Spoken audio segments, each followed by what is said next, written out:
How do you remove a hickey in seconds? Hickeys are bruises caused by sucking or biting at the skin. A hickey cannot be removed in seconds or minutes because the blood beneath the skin takes its sweet time to heal. It may take up to 2 weeks for a hickey to recover. Some solutions, on the other hand, can help them clear up faster, such as cold packs or compresses. Using cold or ice compresses on the skin may help clear the hickey by limiting bleeding under the skin and lowering irritation.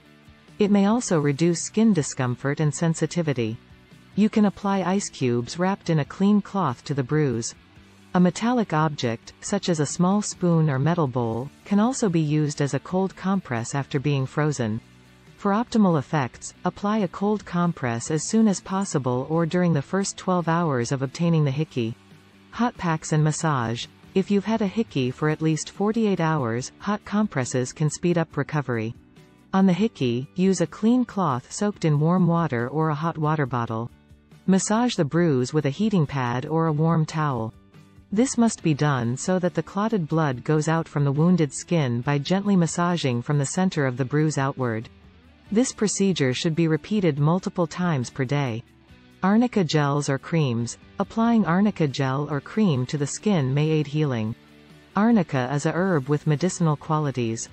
It is utilized in homeopathic medicines and is available without a prescription. Topically applied vitamins, vitamin K or C to the skin may help the bruise heal faster. Aloe vera gel.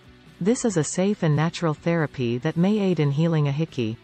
Massage the hickey with the inside of a banana peel for 15 to 20 minutes to help it disappear faster. Banana peels are said to have anti-inflammatory effects. Rest. To get rid of your hickey, do not agitate or disturb the affected area. This may aggravate the wound. If the hickey does not improve in a few days, you get multiple bruises on your body, or there is extreme pain or swelling, you should see a doctor.